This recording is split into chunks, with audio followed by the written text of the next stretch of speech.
In recent days, I've really had the chance to work with my iPad Pro a lot more than usual.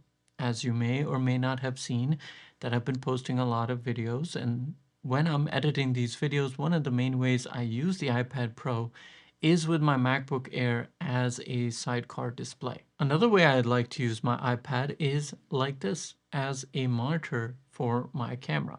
Even when I'm shooting all these product shots and everything, because sometimes I have the camera above me, other times it's away from me, off to the side. So this is a great tool.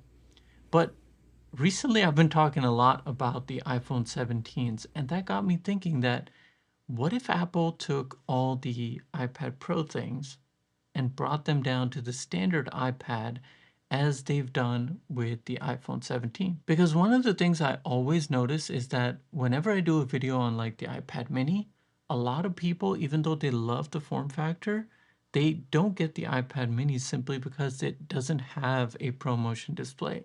So what if Apple did what they did with the iPhone 17 and took the ProMotion display, brought it down to the standard iPad?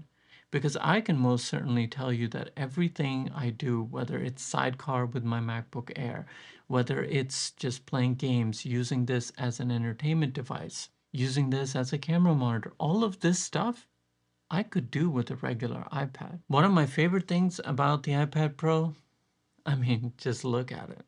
It's absolutely thin. I mean, just the fact that we have technology like this. I said this for my Z Fold 7 review as well, that we complain so much about so many different things, but if you just kind of step back and just take a moment to appreciate the times that we're living in, it's really, really absolutely amazing.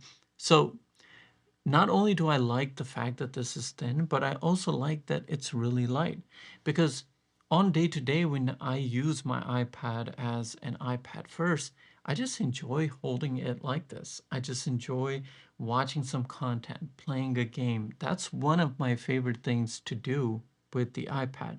But then at the same time, when I am using it as a productivity tool, as a camera monitor, or as a sidecar display, I can easily put it in a case, and now this 11-inch screen gives me enough real estate to where I can still be productive.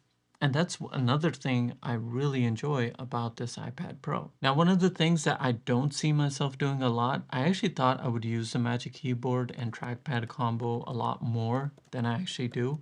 But maybe it's because I got the MacBook Air.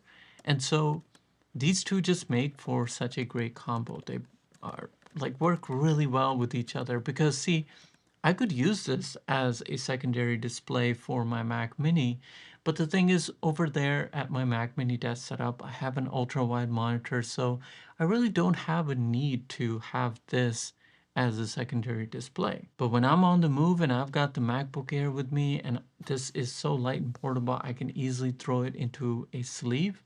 It just makes for a perfect combination and just helps me be productive. Not only do I have the 15-inch display of the MacBook Air, but then I also have this additional 11-inch display, which I could turn into a tablet whenever I want to. You see, as much as I love doing all these things I've just shared with you with my iPad Pro, could I go to a standard iPad and do all of them without any issue whatsoever? Yes, I most certainly could. But see, that's where Apple gets us by putting the pro things that they so-called call pro, like a high quality display with ProMotion, right? They stick it at a tier where it causes a lot of users to just jump up and pay that extra money because they really want the higher quality display. And that's why with the iPhone 17, it's such a key upgrade to the base model. And if they do that to the iPad, I can promise you, I, for one, do not need to go out and buy a Pro iPad, because I don't use a camera, I don't use the LiDAR, I am not even tapping into probably a quarter of the performance of the M4 chip in here. If you are, then yes, that's something that you need. But I think majority of the people that I have seen, just judging from the comments and feedback I get on a lot of videos, a lot of people buy these devices simply because they don't have any other option of getting a good display. Because if they do to the standard iPad what they did to the iPhone 17, just judging based on comments I've seen in previous videos of mine, I am pretty sure that it is going to be a hot sell, and not only as an iPad, but it is going to hurt the tablet market big time because you'll have a standard iPad that is good for probably like 95% of the people out there. So I just wanted to share my thoughts on the M4 iPad Pro. I love it, but I could make do with a lot less. And hopefully this video and the information I shared is helpful to you whenever you go to buy your next iPad. Comment down below if you have any questions for me. If you've enjoyed this, just give me a thumbs up so more people can find it. It really helps the video out. And most importantly, take care of yourself, and I will see you in the next video.